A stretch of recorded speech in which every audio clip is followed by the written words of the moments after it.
balik lagi di podcast kita kali ini.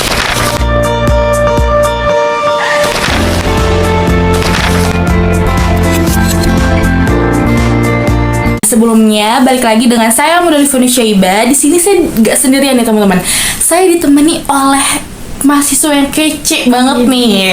Kece banget. Oke, boleh nih Kak perkenalkan diri terlebih dahulu. Saya perkenalkan, saya dari mahasiswa dari Jakarta Global University yang bernama Salma Rahmawati dengan NPM 092024 090085. Oh, alah. Salam kenal Kak Salma.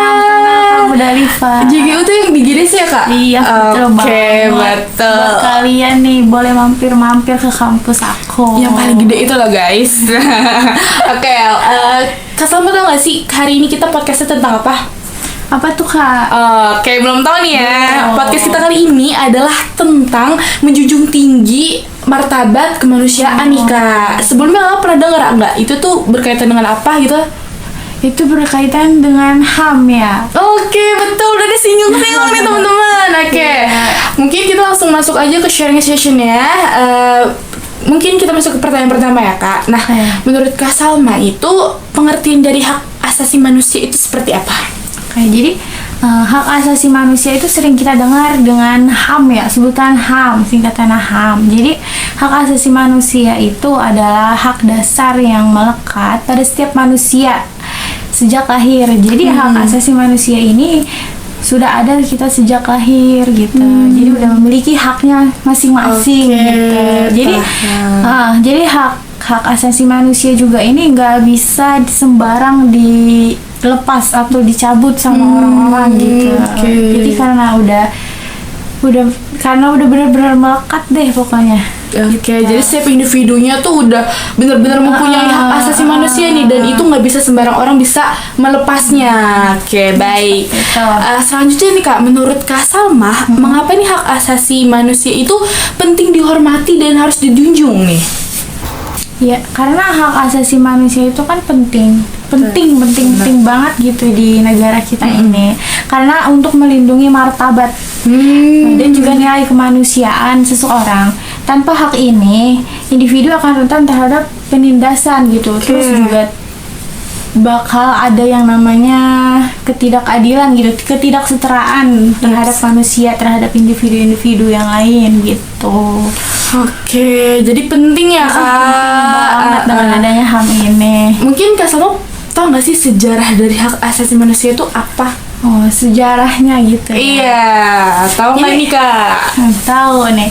Jadi menurut saya gitu, menurut pengetahuan saya gitu, sejarah hak asasi manusia itu yang pertama itu konsep HAM sudah ada sejak zaman Yunani kuno, namun berkembang pesat setelah Perang Dunia Kedua nih Kak. Tuh. Terus juga sejarah HAM ini ada yang namanya Deklarasi Universal, di mana Deklarasi Universal ini diadopsi oleh PBB pada tahun 1948. Nah, sejarah hak asasi manusia ini tuh terus berkembang melalui konvensi dan perjanjian-perjanjian internasional. Jadi seperti itu. Oh, jadi rumit nih ya Kak. Oke, Kak Salma ini banget nih, pengetahuannya mendalam banget ya, sampai tahu sejarah dari hak asasi manusia sendiri. Nah, mungkin apa aja nih Kak Salma hak dasar yang termasuk dalam kategori HAM ini? Oke, jadi hak dasar yang termasuk ke kategori HAM ini itu ada hak kebebasan berekspresi, terus ada hak beragama, hak pendidikan, terus hak kesehatan, serta hak pekerja layak, dan banyak lagi hak-hak yang ada gitu. Kategori yang banyak, kategori hak itu HAM itu banyak banget. Tuh. Oke, jadi banyak banget ya Kak, dan itu pasti setiap haknya berbeda-beda, balik lagi tergantung apa yang dikategorikannya. Terus dari ciri-ciri HAM ini menurut Kak Salma apa aja nih? Ciri hak asasi manusia itu ya pertama ada universal Kak. Jadi HAM ini berlaku untuk semua orang tanpa adanya diskriminasi gitu. tanpa adanya penindakan yang tidak adil gitu. Terus yang kedua ada ciri-ciri HAM itu bersifat hakiki. Jadi HAM ini merupakan hak yang sudah ada sejak manusia lahir. Jadi kembali lagi ke penjelasan yang awal, jadi HAM ini sudah ada melekat gitu sejak lahir. Terus ciri yang ketiga, jadi HAM ini tak bisa dicabut. Ciri yang keempat, HAM ini tak dapat dibagi. Jadi setiap orang tuh berhak mendapatkan semua hak, baik hak sipil, hak politik, serta ekonomi, sosial, dan budaya. Gitu Kak, Rifa. Oke, baik. Jadi ini ada nyambungnya sama yang tadi kita udah bahas ya di awal-awal. Oke, baik Kak. Mungkin kita masuk ke pertanyaan selanjutnya nih. Mungkin Kak Sama tahu nggak sih contoh pelanggaran dari HAM yang ada di Indonesia ini tuh apa, dan mungkin dampaknya itu bagi Indonesia itu apa juga? Oke, jadi banyak banget ya sebenarnya pelanggaran-pelanggaran hak asasi manusia yang ada di Indonesia itu banyak banget. Contoh salah satunya yaitu kasus pembunuhan Munir ya Kak. Iya, yang sampai sekarang itu belum ada keadilan, sampai sekarang gitu.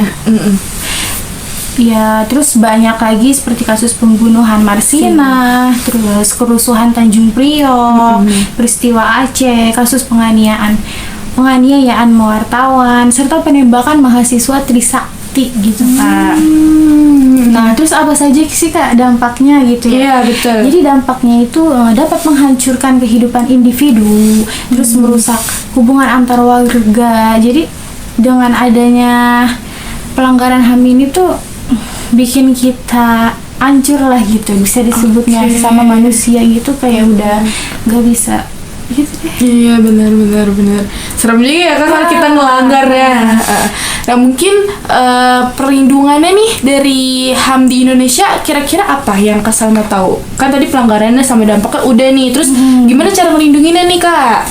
Cara melindunginya itu dengan pengadilan HAM, pengadilan khusus untuk mengadili pelanggaran HAM berat. Terus ada Komnas HAM seperti lembaga negara yang bertugas mengawasi dan melindungi HAM. Terus perundang-undangan, berbagai peraturan perundang-undangan yang mengatur tentang HAM, serta konstitusi yaitu Undang-Undang Dasar 1945 yang menjamin hak asasi manusia sendiri. Gitu.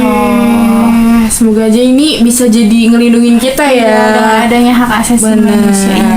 Oke, baik Kak. Nah, apa aja nih langkah-langkah atau upaya yang dapat diambil oleh pemerintah untuk memastikan perlindungan ini tetap berjalan gitu di Indonesia sendiri gitu? Jadi langkah-langkahnya itu pemerintah itu harus bisa membuat kebijakan yang mendukung hak-hak dasar warga negara sendiri dulu gitu. Jadi memastikan akses terhadap pendidikan, kesehatan, dan keadilan. Jadi seperti itu. Oke. Berarti pasti ada upayanya nih. Nah, upayanya kira-kira gimana nih? Upaya penegakan HAM. Betul. Yang pertama itu menerapkan sanksi hukum bagi pelanggar HAM. Gitu. Terus mempromosikan dan menyebarkan nilai-nilai HAM serta meningkatkan kesadaran masyarakat tentang HAM. Terus penegakan yang terakhir itu kolaborasi. Jadi kerjasama antara lembaga pemerintah dan organisasi masyarakat untuk melindungi HAM. Gitu. Oke, baik. Mungkin upayanya aku bisa tambahin kayak kita bisa ngasih dulu dari anak SD gitu. Jadi mereka harus tahu nih tentang HAM apa biar nanti besarnya bisa menjadi warga yang baik gitu dan nggak melanggar. Oke, mungkin ini pertanyaan terakhir ya Kak, kayak gimana sih pendidikan dapat meningkatkan kesadaran masyarakat tentang pentingnya hak asasi manusia yang tadi aku udah jelasin gitu. Oke, berarti pendidikan ini tuh yang mengajarkan nilai-nilai kemanusiaan. Betul.